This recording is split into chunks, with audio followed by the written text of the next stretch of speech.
Olá a todos, sejam bem-vindos a mais um vídeo deste canal. Eu sou o professor Renier Alves Costa e dando continuidade ao nosso curso de Química Geral, o tema da aula de hoje é ligações químicas. Nas últimas aulas, vimos que a mecânica quântica, que surgiu com as equações de de Broglie e Schrödinger, tornou possível explorar e entender mais profundamente a estrutura eletrônica dos átomos, explicando mais detalhadamente as propriedades macroscópicas. Vimos também que a estrutura eletrônica dos elementos ela está intimamente relacionada com as propriedades periódicas, já que a estrutura eletrônica ela influencia diretamente propriedades como carga nuclear efetiva e blindagem eletrônica, que, por consequência, vão influenciar em todas as outras demais propriedades periódicas, tais como raio atômico, afinidade eletrônica, energia de ionização e etc. Certo? Essas propriedades periódicas, principalmente a afinidade eletrônica e a eletronegatividade, elas estão intimamente relacionadas com a forma e com a força com que os elementos se ligam. Ou seja, elas influenciam diretamente nas ligações químicas. Então aqui, nesse último ponto, podemos dizer que as ligações químicas estão intimamente relacionadas com a estrutura eletrônica dos átomos, certo? Mas aí fica a pergunta, o que são ligações químicas? As ligações químicas são forças que unem os átomos, formando moléculas, agrupamentos de átomos, como os sólidos cristalinos, como no exemplo aí o diamante, ou os sólidos iônicos, como no exemplo aí do cloreto de sódio. Concernente aos tipos de ligação, as ligações químicas são divididas em três tipos. O primeiro são as ligações iônicas, que são ligações de natureza eletrostáticas, que ocorrem entre metais e não metais, ou ametais. E como exemplo mais comum, temos as ligações envolvendo os metais alcalinos ou metais alcalinos terrosos e halogênios. E como exemplo temos o fluoreto de lítio, o cloreto de sódio, que é o sal de cozinha, o cloreto de potássio, o cloreto de magnésio, e etc. O segundo tipo são as ligações covalentes, que são ligações em que dois átomos envolvidos compartilham igualmente os elétrons, e ocorrem entre átomos de não metais e alguns semimetais, formando, por exemplo, as moléculas de H2O, água, O2, H2, AlCl3, BSL2 e etc. Tá? E o último tipo são as ligações metálicas, que são ligações químicas que ocorrem entre átomos de metais. Tá? Nesse tipo de ligação, os elétrons percorrem livremente pela superfície do sólido, formando o que a gente chama de mar de elétrons, tá? Um verdadeiro mar de elétrons. Esse tipo de ligação ela, explica propriedades importantes dos metais, tais como maleabilidade, condutibilidade e ductibilidade. Mas aqui, nessa aula, a gente não vai explorar, tá? A gente vai deixar isso para uma outra oportunidade. Bem, agora vamos falar mais detalhadamente do primeiro tipo de ligação química, que é a ligação iônica. E a gente viu aí no slide anterior que as ligações iônicas são ligações que ocorrem entre metais e ametais, sendo recorrentes aí entre os elementos das famílias 1A ou 2A, com os metais alcalinos e metais alcalinos terrosos, e os halogênios. Então, como é que esse tipo de ligação ocorre? Tá? Podemos visualizar a formação de uma ligação iônica típica entre dois átomos quaisquer, no caso M sendo um metal e N um não metal, da seguinte maneira. No primeiro momento, considerando que o M é um metal alcalino, no caso aqui da família A, ele vai perder um elétron formando um cátion.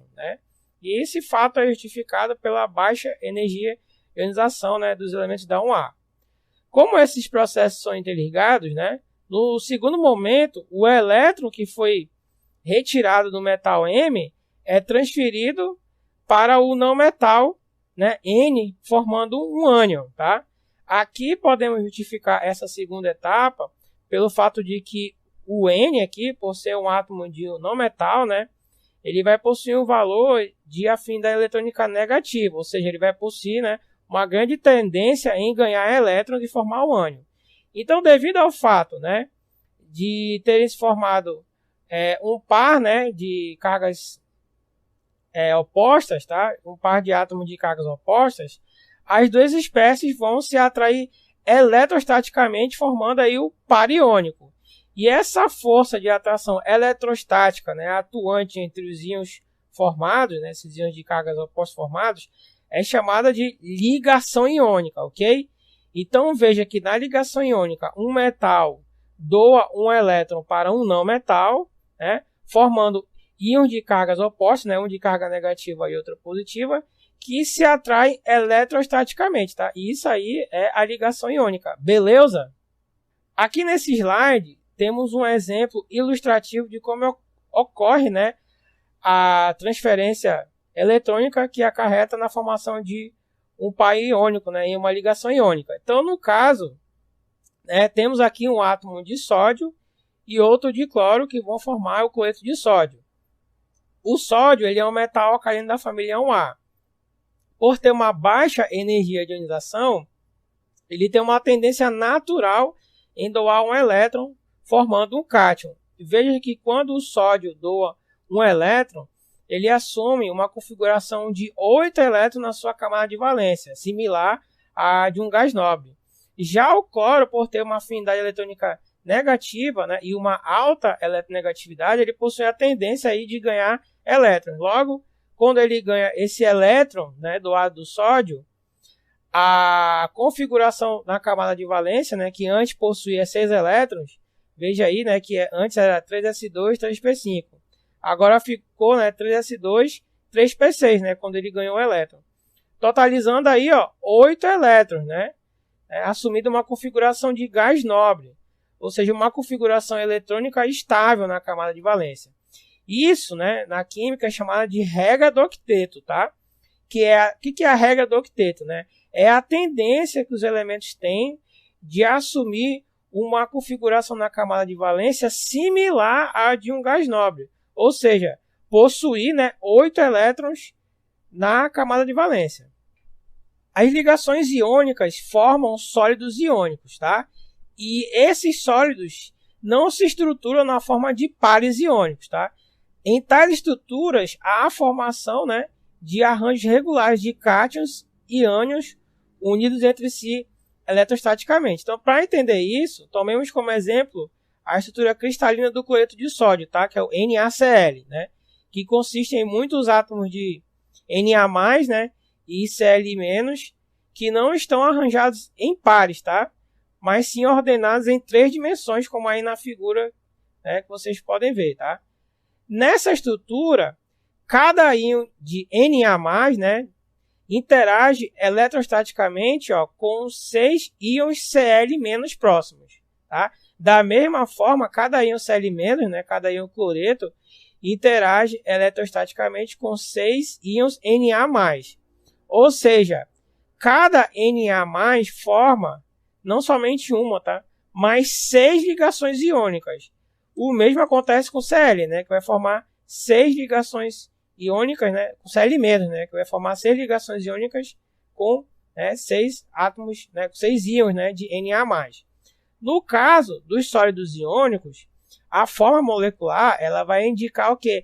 A proporcionalidade entre os átomos, tá? Então, no caso do NaCl, ele vai indicar o quê? Que para cada átomo de sódio, né, eu vou ter um átomo de cloro aí no sólido cristalino, certo? Bem, antes de a gente analisar, né, os valores de energia envolvidos na formação de compostos iônicos, temos que entender, em primeiro lugar, que em química, tá, as reações, né, só vão ocorrer de modo espontâneo, tá, quando os produtos formados são mais estáveis que os reagentes, ou seja, né, o processo ele só vai ser energeticamente viável quando vem acompanhado de liberação de energia, ou seja, a energia vai ter que ser negativa, né? E uma forma de expressar seu processo libera ou absorve energia através do ΔH, como vocês estão vendo na figura. Então, pois bem, né, se analisarmos a soma das energias envolvidas, né, quando um mol, né, de átomos de cloro recebe um mol de elétrons, né, de um mol de átomo de sódio, o valor desse processo, né, ele é positivo, tá? Veja que a energia requerida para tirar, né, um mol de elétrons de um mol de átomo de sódio é de mais 495 kJ/mol. E a energia liberada quando um mol de átomo de cloro recebe um mol de elétrons é de menos 398 kJ/mol. Né? E a soma aí vai dar, ó, mais 147 kJ/mol. Tem um valor positivo, ou seja, desfavorável. Mas o cloreto de sódio ele existe, né? A gente vê ele todos os dias na cozinha quando a gente vai preparar alguma comida. Então, o que há por detrás disso, né? A resposta está na aproximação dos íons, tá? Esse processo de aproximação de íons de cargas opostas é chamado, né? Ele na verdade ele é acompanhado, né, de um grande desprendimento de energia, tá? Aí como vocês podem ver aí, ó, menos 449 kJ/mol, né, que é mais do que suficiente para compensar ali o valor positivo, né, de mais 147 kJ/mol. Então veja que a soma do processo, né, total é de menos 302 kJ/mol, ou seja, um processo altamente favorável, tá bom? Já a formação, né, do NaCl, né, sólido, né, do cloreto de sódio, a partir dos seus elementos no estado gasoso, envolve uma sequência, né, de etapas que podem ser melhor entendidas através de um ciclo de Born-Haber, tá? Para o NaCl. Tá? Born-Haber, ciclo de Born-Haber, é em homenagem, né, aos físicos e químicos que proporam esse ciclo, né? Os físicos Max Born, né? Que a gente já viu lá nas aulas passadas, lá, no estudo da estrutura eletrônica dos átomos, né? E do Fritz Haber, tá bom? Em homenagem a esses dois aí, químicos, né? Físicos, né? Que estudaram esse ciclo aí. Então, esse ciclo recebeu esse nome em homenagem a eles, tá? Então, para a gente entender melhor esse ciclo aqui, no caso do ciclo de Born-Haber para o NaCl, a gente pode dividir ele em 5 etapas, tá? Na primeira etapa, ocorre a sublimação, que é a transformação direta, né, do sólido para o gasoso, né, de um mol de átomos de sódio, tá? Na segunda etapa, temos a dissociação, né, de moléculas de Cl2 em um mol de átomos de Cl, né, de cloro. A etapa de número 3 é a ionização, né, de um mol de átomos de sódio para formar um mol de íons de sódio, tá? E a etapa 4 representa a conversão, né, de um mol de átomos de cloro, né, devido ao ganho de um mol de elétrons, né, em um mol de íons cloreto. Então perceba que até o momento, se a gente for somar aí todas as energias, né, das etapas 1, 2, 3 e 4 envolvidas até aqui o momento, a gente vai ter um valor positivo. Ou seja, um processo que não vai ser favorável, né? Veja aí que 107 mais 122 mais 495,8 menos 348,6 vai dar um valor positivo, certo? Ó, 376,2 kJ/mol. Então confira aí na sua calculadora.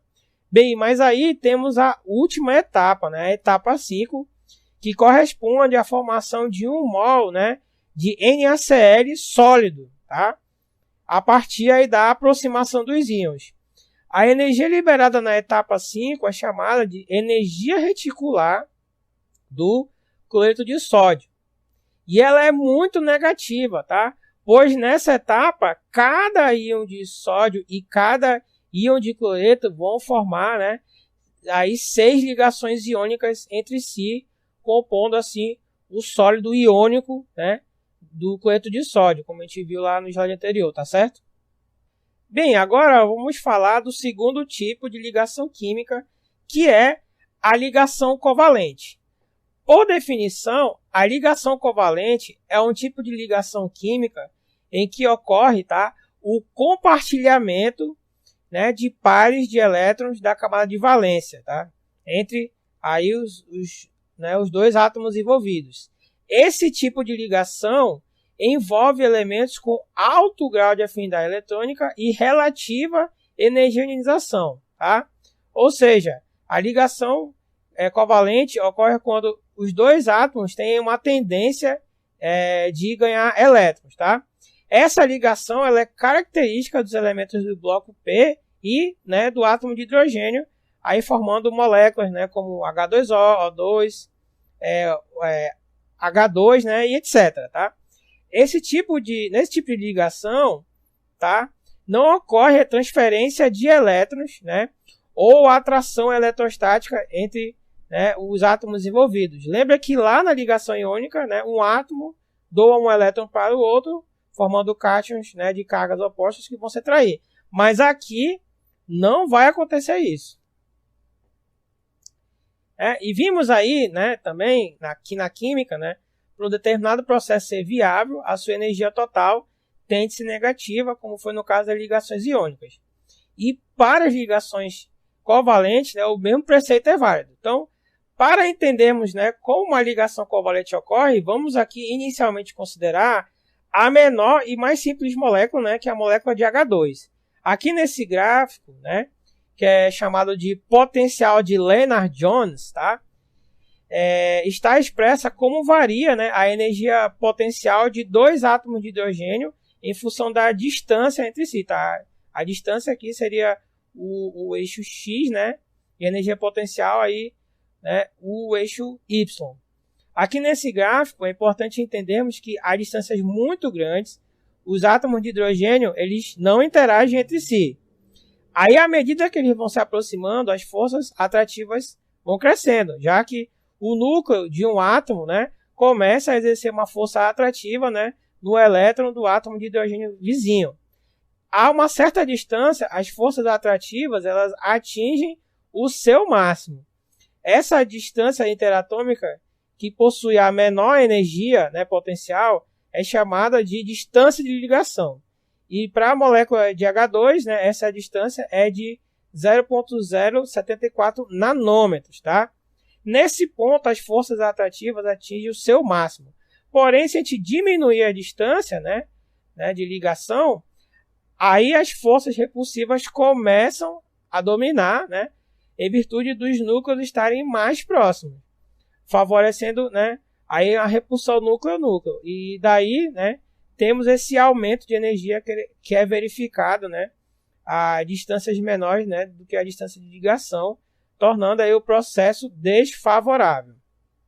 Pelo fato das ligações covalentes envolverem ametais, né, e até mesmo semimetais, como aqui, né, das colunas 3A até a 7A, né, e o átomo de hidrogênio, né, o elemento hidrogênio, a diferença de eletronegatividade entre esses elementos, né, que vão compor a ligação covalente, vai acarretar em dois tipos, tá, de ligações covalentes, que são, né, as ligações covalentes polares e as ligações covalentes apolares, tá? E aqui não tem mistério, tá bom? As ligações apolares são ligações que ocorrem entre os mesmos elementos, ou seja, né, que possuem a mesma eletronegatividade, a mesma força de atração dos elétrons. E as ligações polares ocorrem entre elementos diferentes, que por consequência vão apresentar diferentes eletronegatividades, tá? No caso, um vai atrair mais fortemente o elétron para o outro. Bem, aqui você pode ver que para a molécula de N2, por ser composta, né, de átomos do mesmo elemento, a eletronegatividade vai ser a mesma. Portanto, ela vai ser apolar, né? Os elétrons aí vão estar, né, igualmente distribuídos ao entorno da ligação, né? E aqui, nas moléculas polares, temos o exemplo do HCl e do HF, tá? Veja que o flúor e o cloro são muito mais eletronegativos do que o hidrogênio. Logo, o par de elétrons compartilhados pela ligação vai ser mais atraído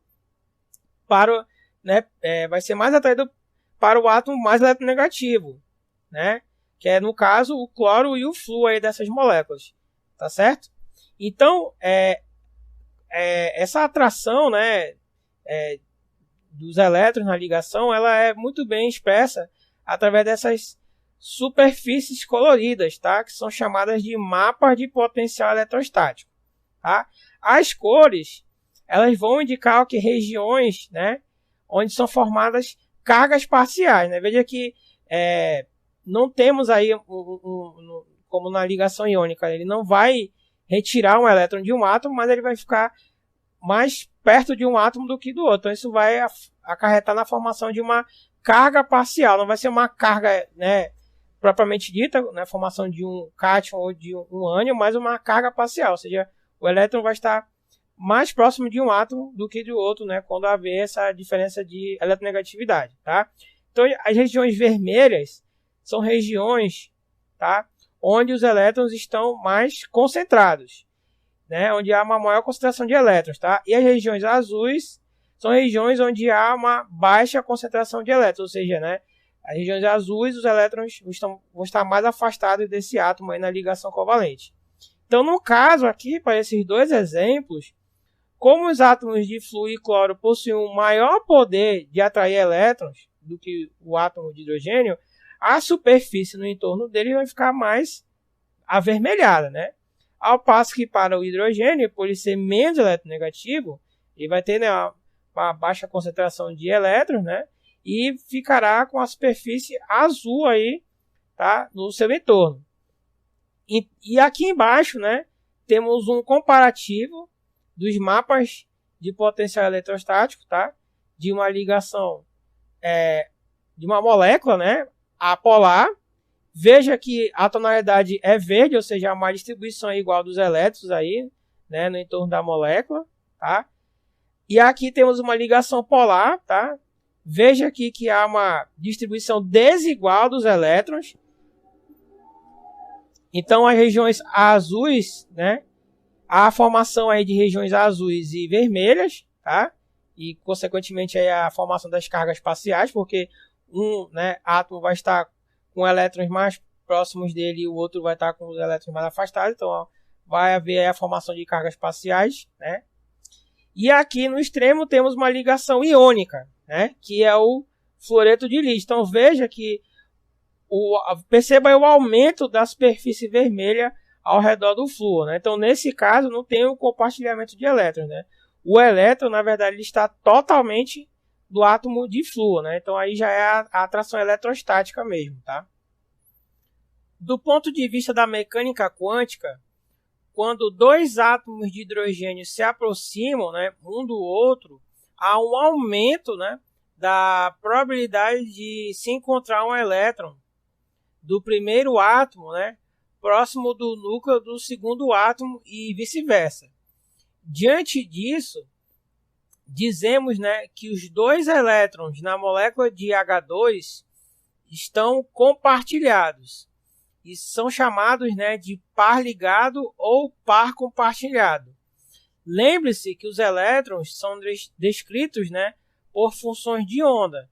Então veja que em uma ligação covalente entre dois átomos de hidrogênio, podemos descrever, né, uma ligação química através, né, de uma função de onda, que é essa daí que vocês estão vendo, né? Onde o primeiro termo ele, né, indica que os átomos estão separados, tá? Esse φ1 indica que o elétron 1 está no orbital 1s do átomo de hidrogênio A, tá? E o outro, né, o φB2, indica que o elétron 2 está, né, no orbital 1s do outro átomo de hidrogênio, o átomo de hidrogênio B, tá?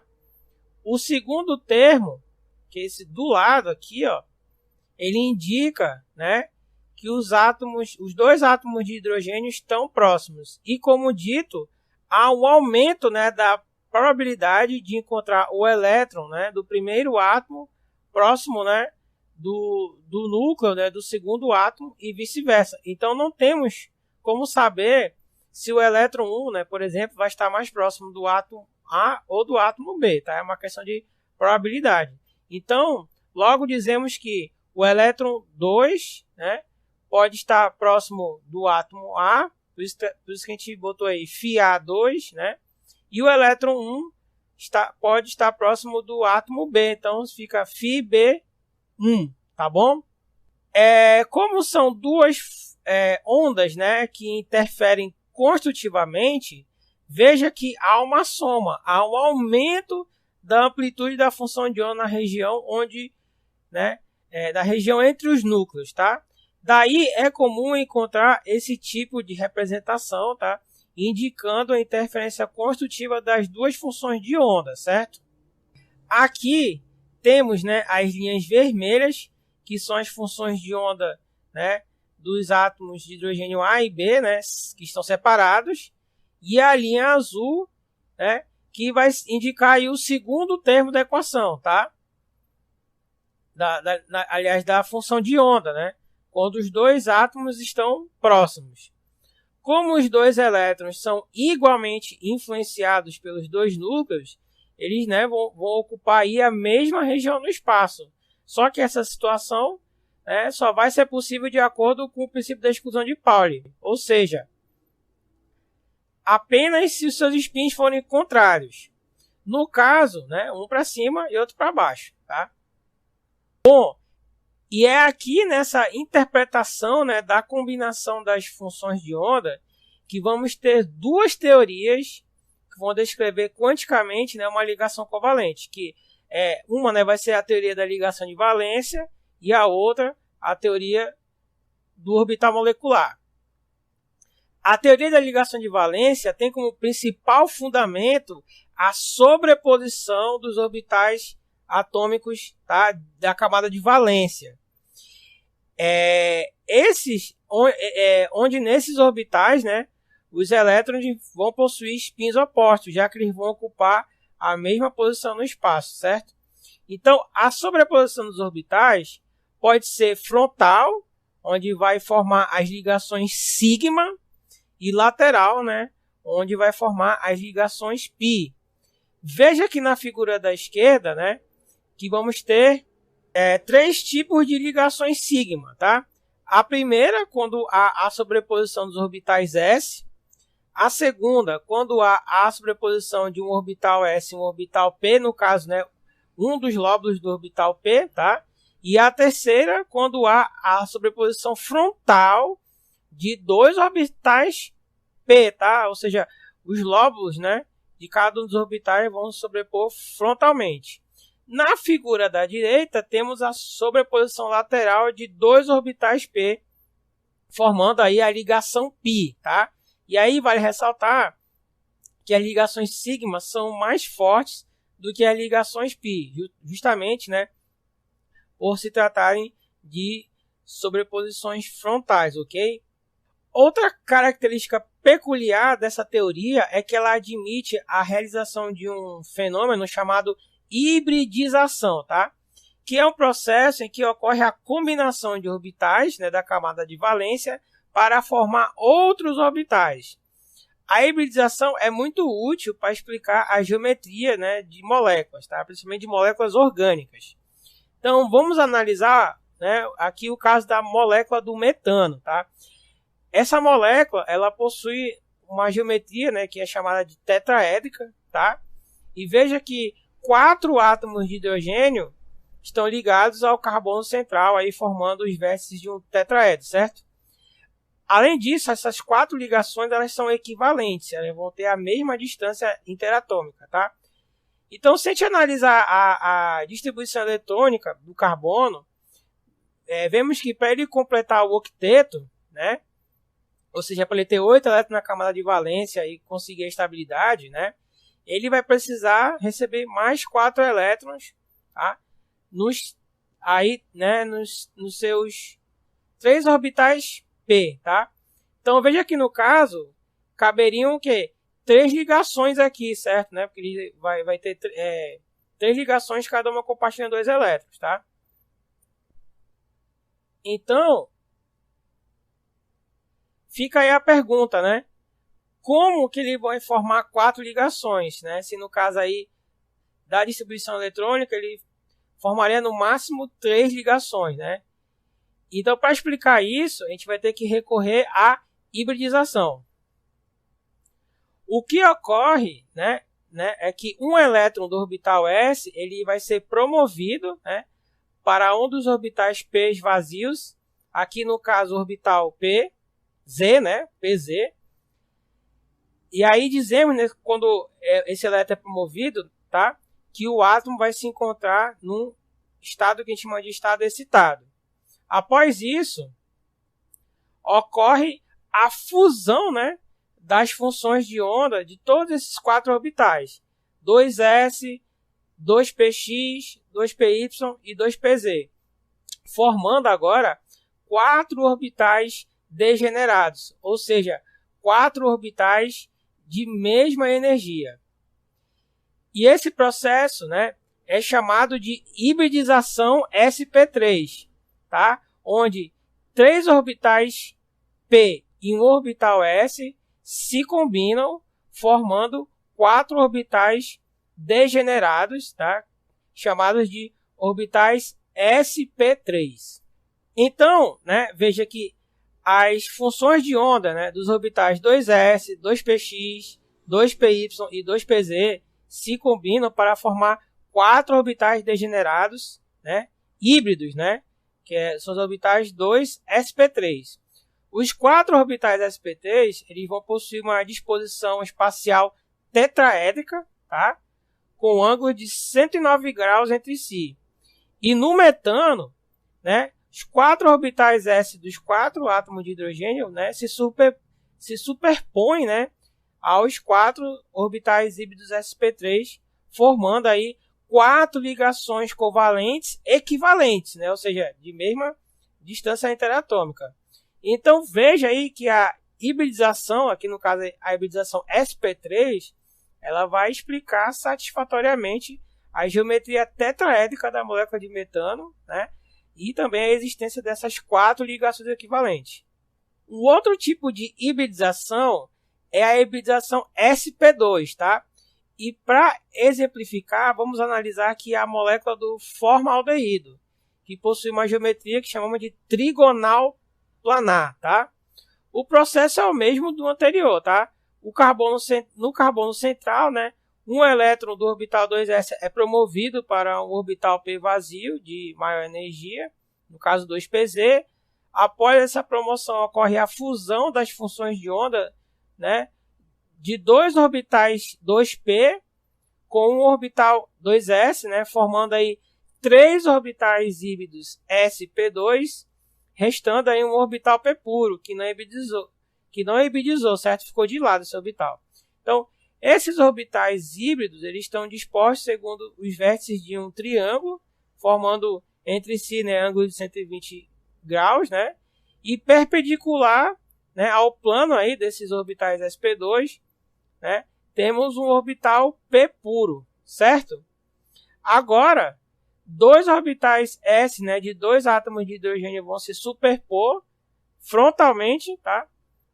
A esses com 2 orbitais sp2 aí do carbono, formando as ligações sigma, né, carbono e hidrogênio.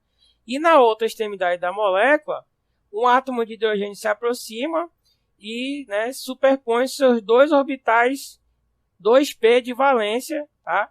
Com os 2 orbitais de valência restantes do carbono. Só que uma, né, das superposições vai ser frontal, né, com o orbital aí sp2 do carbono, formando aí a ligação sigma, né, carbono-oxigênio, e a outra superposição vai ocorrer lateralmente, né, entre os 2 orbitais p puros aí do carbono e do oxigênio, formando a ligação π, beleza? Aí daí é perceptível, né, que a hibridização sp2 explica satisfatoriamente a geometria dessa molécula. Além de explicar aí a ligação dupla, né, uma ligação sigma, que é superposição frontal, né, do orbital sp2 com o orbital p do oxigênio, e a ligação π, né, que é a superposição lateral dos 2 orbitais p puros aí, um do carbono e outro do oxigênio. E o terceiro tipo de hibridização, né, bem comum, é a hibridização sp. E como exemplo, temos, né, mais uma molécula orgânica que é o etino, ou também conhecido como acetileno. Tá? Essa molécula, no caso, tem 2 átomos de carbono centrais. E ela possui uma geometria, né, que é linear, tá?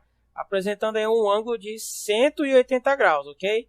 Como é que explica isso? Então, através da hibridização sp dos 2 carbonos centrais. Então, na hibridização sp, né, do carbono, um elétron, né, do orbital 2s é promovido, né, para o orbital 2pz vazio, porém, né, ocorre apenas a fusão, né, de um orbital s com um orbital p, né, formando aí apenas 2 orbitais híbridos sp que vão apresentar, né, ângulo de 180 graus entre si, tá?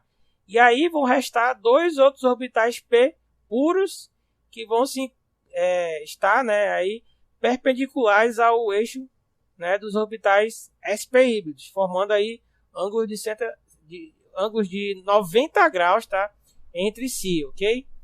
Bem, agora que ocorrer a hibridização, tá, vai ocorrer a superposição frontal, né, de um dos orbitais híbridos sp, né, com o outro orbital híbrido sp do carbono da frente, né, e aí 2 superposições laterais, né, dos 2 orbitais p puros, né, de cada um dos carbonos, formando aí, tá, as 2 ligações π. Então a gente vai ter uma ligação sigma, que é a superposição frontal aí, né, dos orbitais híbridos sp de cada carbono, e as 2 ligações π, né, resultantes das superposições laterais, tá, dos orbitais p puros. E aí, por fim, né, vamos ter a superposição dos 2 átomos de hidrogênio, né, em cada um dos carbonos, formando aí as ligações sigma também, né, resultantes daí da superposição frontal dos orbitais sp e um s, né, aí dos hidrogênios. Então, veja aqui, mais uma vez, né, conseguimos explicar aí com sucesso a geometria, né, da molécula aí de acetileno, né, o etino. Então, só que assim, né, a TLV, né, ela não serve somente, né, para explicar com perfeição aí, né, com sucesso, né, as geometrias de moléculas orgânicas, né, ou seja, que são constituídas de carbono, né. Então aí nos slides seguintes a gente vai discutir alguns, né, outros tipos de moléculas que têm a sua geometria, né, muito bem explicada através da hibridização, ok? Aqui nesse slide temos a molécula de amônia, tá? Na qual um átomo de nitrogênio se liga a 3 átomos de hidrogênio.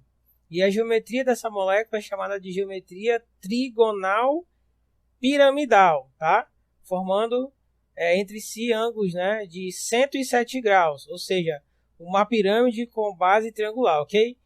Bem, aqui a hibridização explica com sucesso a geometria dessa molécula. O átomo de nitrogênio central ele sofre uma hibridização sp3, tá? E aí nesse caso, né, temos a fusão, tá, de todos os orbitais da camada de valência, tá? Um orbital s vai se fundir, né, com os 3 orbitais p, formando aí um total de 4 orbitais sp3 degenerados. Tá? E como nós já sabemos, esses orbitais sp3, tá, eles vão ter aí uma geometria tetraédrica.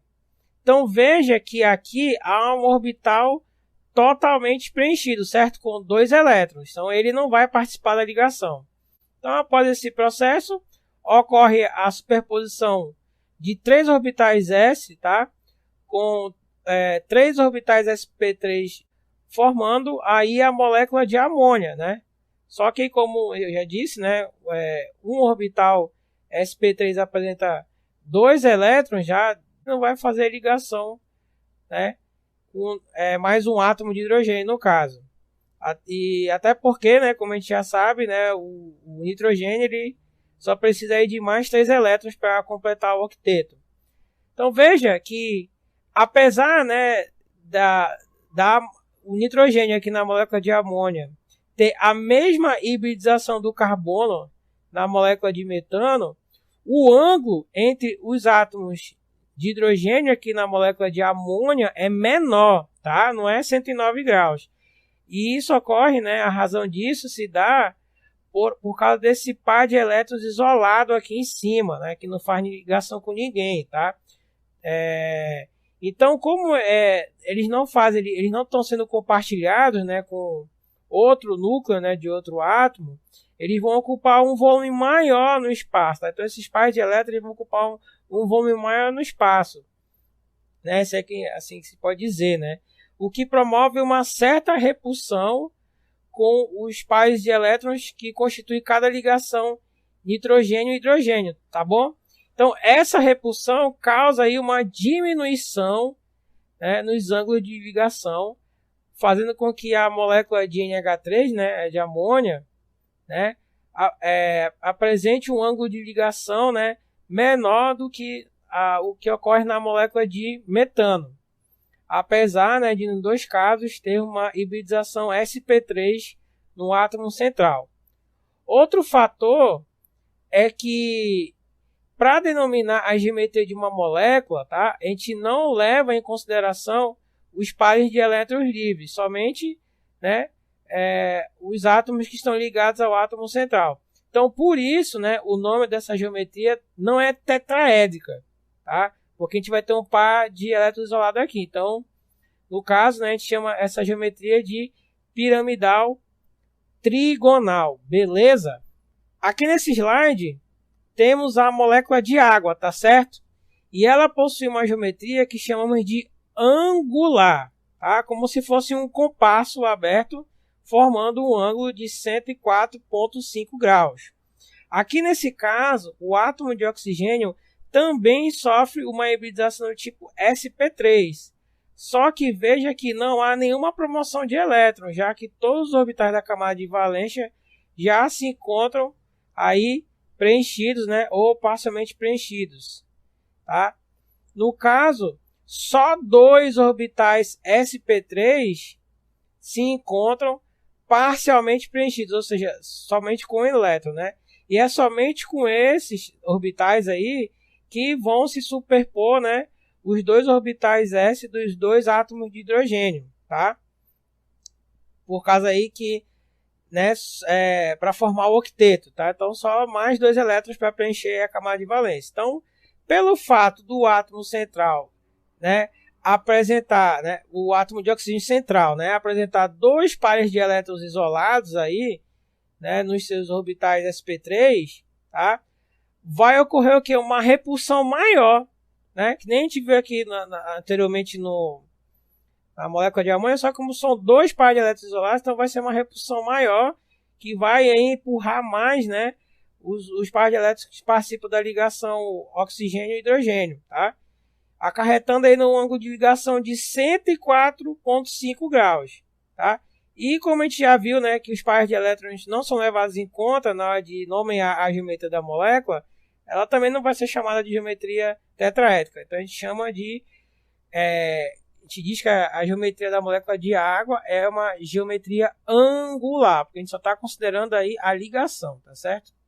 Aqui, né, temos agora um outro exemplo, que é a molécula do trifluoreto de boro, o BF3, que possui uma geometria chamada de trigonal plana.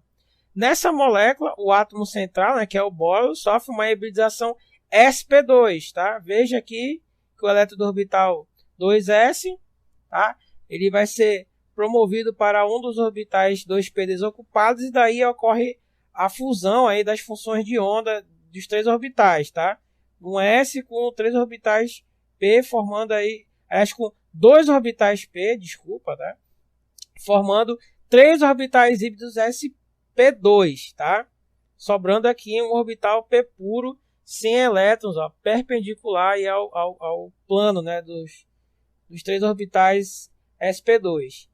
E daí, né, três orbitais 2p da camada de valência, né, de três átomos de flúor, cada um possuindo elétron, vão se superpor aí aos três orbitais sp, né, do boro, que estão orientados, né, nos vértices de um triângulo, aí formando um ângulo de 120 graus entre si, explicando aí a geometria trigonal da molécula de BF3. Beleza, galera? E aqui, né, temos a molécula, né, do BCl2, tá? BSL2, tá bom? Então, ela possui uma geometria linear, tá? Similar ao caso lá do acetileno. E como de se esperar, o átomo de berílio ele vai ser uma hibridização sp, tá? Então, olha aí a hibridização sp, tá? Só que veja que os dois orbitais p puros são vazios, então vai ocorrer, né, apenas a formação de duas ligações sigma. A gente não vai ter superposição lateral de orbitais, tá? Então vai só ocorrer a superposição frontal, né, com dois orbitais 2p, né, de valência aí de dois átomos de cloro, tá bom? E perceba, né, que o berílio ele não vai apresentar 8 elétrons na camada de valência. Então é mais aí uma exceção na regra do octeto, tá? Então dê uma pausa nesse vídeo e confira o passo a passo dessa hibridização se você teve dúvida, tá bom? E para terminar essa parte da TLV, eu gostaria de comentar aqui com vocês dois casos que recorrentes em que a regra do octeto é extrapolada, tá? Ou seja, átomos que vão ter mais de 8 elétrons na camada de valência. O primeiro caso é da molécula de PCl5, tá? É o pentacloreto de fósforo. Então perceba que o fósforo ele vai fazer 5 ligações, certo? Ao todo, né? Então, como cada ligação covalente, né, compartilha 2 elétrons, então isso significa que o cloro vai ter 10 elétrons na camada de valência. Então, para explicar esse caso, temos que recorrer a um novo tipo de hibridização, como vocês podem ver aqui, tá? Que é a hibridização sp3d. Aqui o que ocorre é que, como a camada de valência, né, para o átomo de fósforo, né, de número 3, então orbitais D vazios já vão estar disponíveis, né, para participar do processo de hibridização. Então, um elétron, né, do orbital 3s do fósforo ele é promovido, né, para um orbital 3d, e aí, após essa promoção, né, o átomo vai estar no estado excitado, vai ocorrer a fusão aí de 5 orbitais da camada de valência. No caso, um orbital S com 3 orbitais P e um orbital D, originando aí 5 orbitais sp3d, né, 5 orbitais híbridos sp3d, que possuem essa geometria que é chamada de bipiramidal trigonal, tá? É como se fosse duas pirâmides de base triangular aí, né, uma em cima da outra, tá? Daí agora esses 5 orbitais sp3d, né, cada um contendo um elétron, vão se superpor aí com 5 orbitais 2p de 5 átomos de cloro, tá? Formando aí a molécula PCl5 com a geometria bipiramidal trigonal, tá? E por último, né, temos o caso da molécula de hexafluoreto de enxofre, né, o SF6, tá? No qual o átomo de enxofre vai realizar 6 ligações, né? Aí totalizando, né, 12 elétrons na camada de valência, tá bom? E aí ele possui essa geometria exótica aí, que a gente chama de geometria octaédrica, tá? Então aqui no caso o enxofre ele vai sofrer uma hibridização sp3d2, tá? Então, ou seja, um elétron do orbital 3s vai, né, para o orbital 3d e um elétron do orbital 3p vai ser promovido, né, para o outro orbital 3d. E aí vai ocorrer a fusão, né, de um orbital s com 3 orbitais p e 2 orbitais, né, D aí, né, da camada 3, tá certo? Então, esses 6 orbitais, né, fundidos, vão dar origem a 6 orbitais híbridos que vão estar orientados em direções opostas, originando a geometria octaédrica, tá? Do orbital híbrido sp3d2.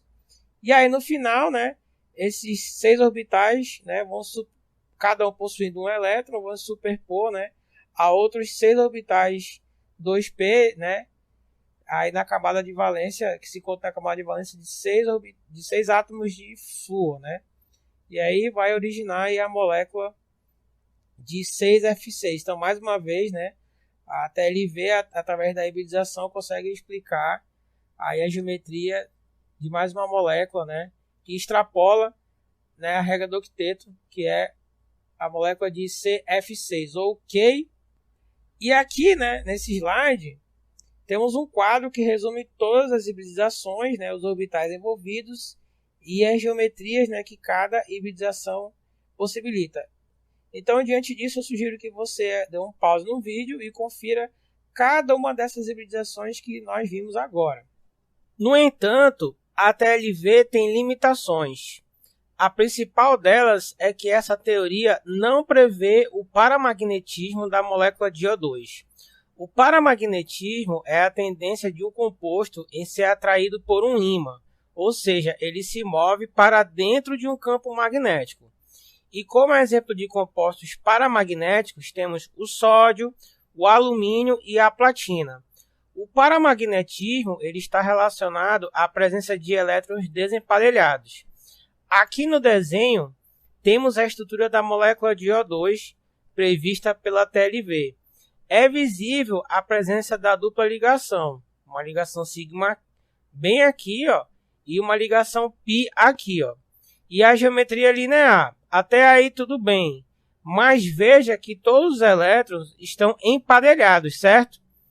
Então veja que aqui não tem nenhum elétron desemparelhado. Então como explicar o paramagnetismo da molécula de O2, certo? Pela TLV, parece que não dá. Outros fenômenos que essa teoria não explica são as propriedades dos metais e semicondutores e também os espectros eletrônicos das moléculas, que, como vimos, né, assim como vimos lá com os átomos, são resultantes também de transições eletrônicas entre níveis de energia. E a TLV não admite a presença de níveis eletrônicos. Aqui nesse slide, temos duas imagens que ilustram o paramagnetismo do O2. Aqui, né, essas duas bolas de ferro são dois ímãs poderosos que criam entre elas um campo magnético fortíssimo.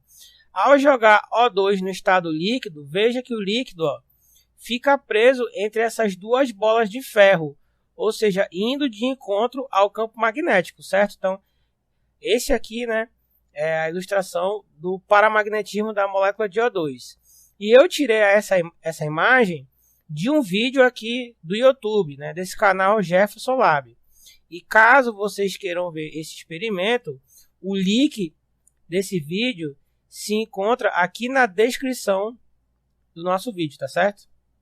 Outra teoria que explica as ligações químicas covalentes é a teoria dos orbitais moleculares. A teoria dos orbitais moleculares, ou conhecida como TOM, foi desenvolvida por Robert Millikan e Frederick Hunt no fim da década de 1920. Né? O Robert Millikan é aquele que nós vimos lá na teoria dos modelos atômicos, né? E o Frederick Hunt também nós vimos lá na aula de estrutura eletrônica dos átomos. Tá? São os mesmos pesquisadores. A TOM, né, ela resolve todas as deficiências da TLV, além de ser mais fácil de usar nos cálculos. Tá?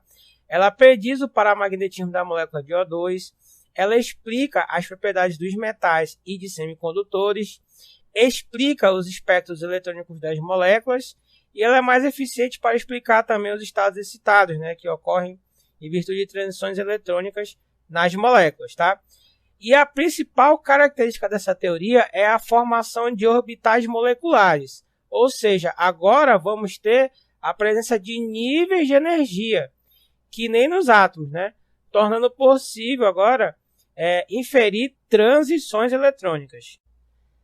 Na teoria dos orbitais moleculares, os elétrons ocupam orbitais moleculares que se espalham por toda a molécula. Tá?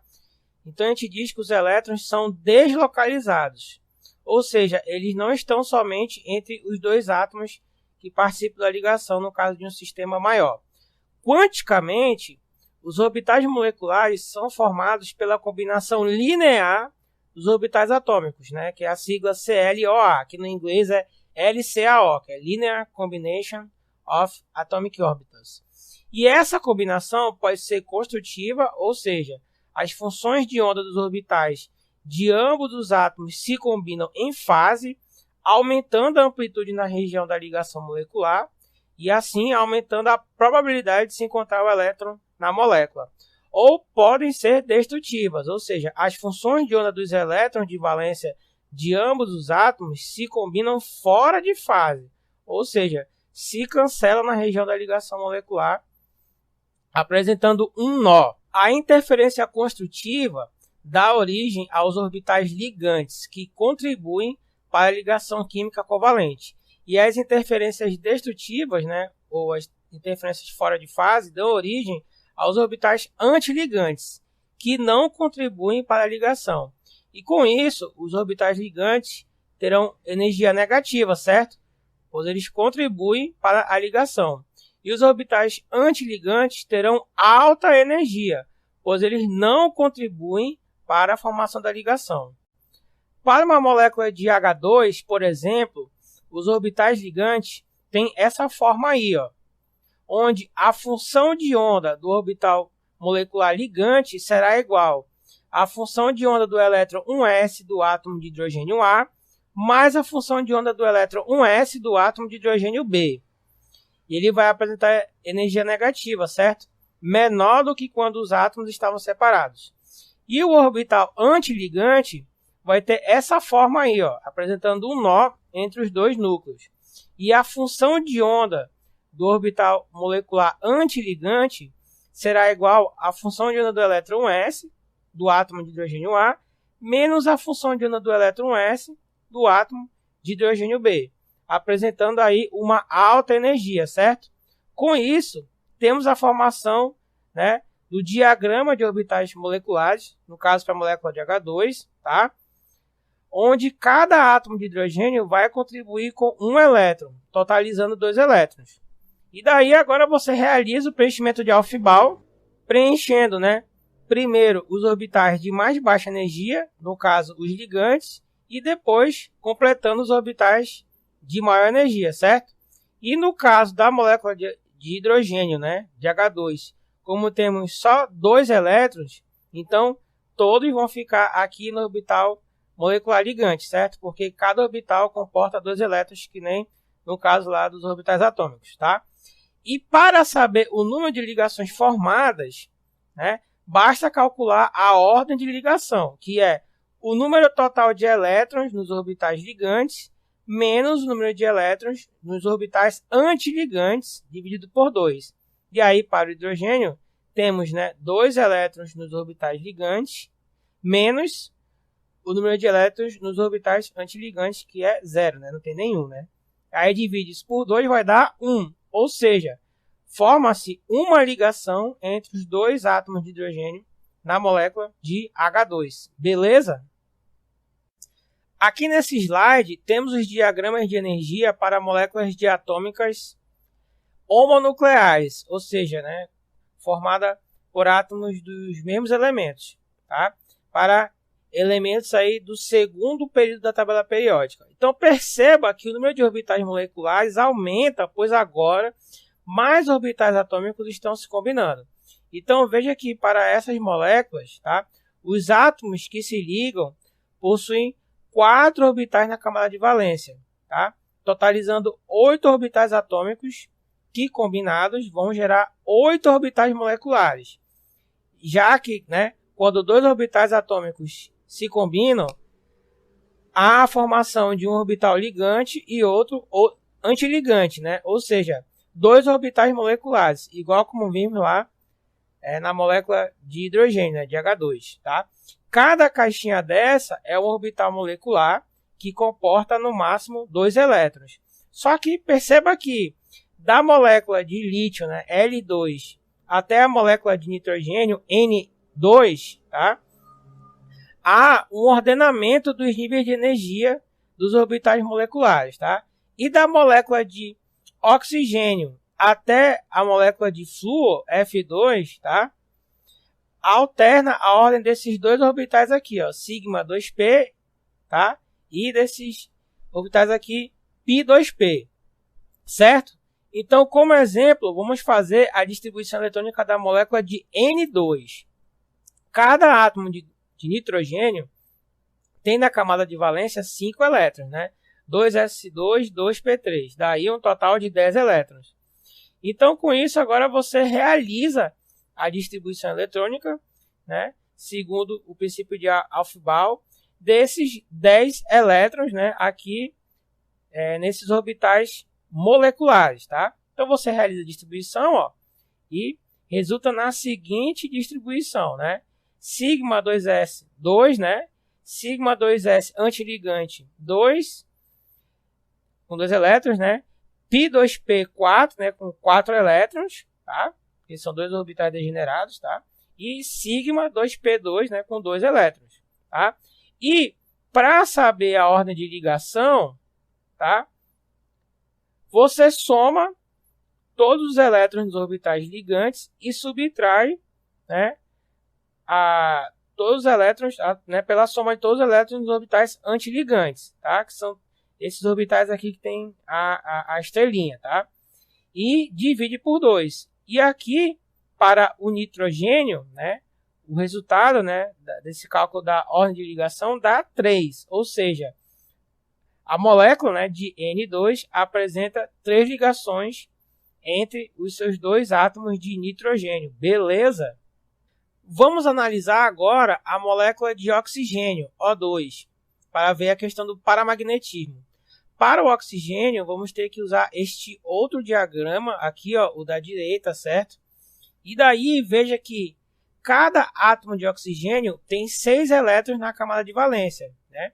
Ele vai ter a configuração, né? 2s2, 2p4, né? Totalizando aí 12 elétrons que vão participar da ligação. Bom, aí feito isso, agora é só distribuir esses 12 elétrons pelos orbitais moleculares aqui, ó, tá? Que nem do princípio de Aufbau que nós aplicamos lá para os átomos, tá? Então, faz a distribuição, ó. E veja que sobrou, ó, 2 elétrons desemparelhados aqui nesses orbitais de cima, né? Justificando aí o paramagnetismo da molécula de O2. Legal, né? E a configuração vai ficar essa daí, ó. Sigma, né, 2s com 2 elétrons, sigma 2s antiligante, né, com 2 elétrons, sigma 2p com 2 elétrons, pi2p, né, com 4 elétrons e pi2p antiligante, ó, com os 2 elétrons aqui, ó, desemparelhados. E aí, depois você calcula a ordem de ligação, tá? Faz o cálculo aí e veja que vai dar igual a 2, ó. Ou seja, 2 ligações são formadas entre os dois átomos de oxigênio da molécula de O2. Beleza? Bom, gente, era isso que eu tinha para falar para vocês, né? Infelizmente, esse assunto ele é muito extenso. Muita coisa ainda poderia ser falada, mas creio que para um curso de Química Geral, né, essa abordagem aqui dessa aula está de bom tamanho. Beleza, galera? Então, espero que vocês tenham gostado da aula. Se puder, deixa um like aí no vídeo, tá? E a gente se vê na próxima. Valeu!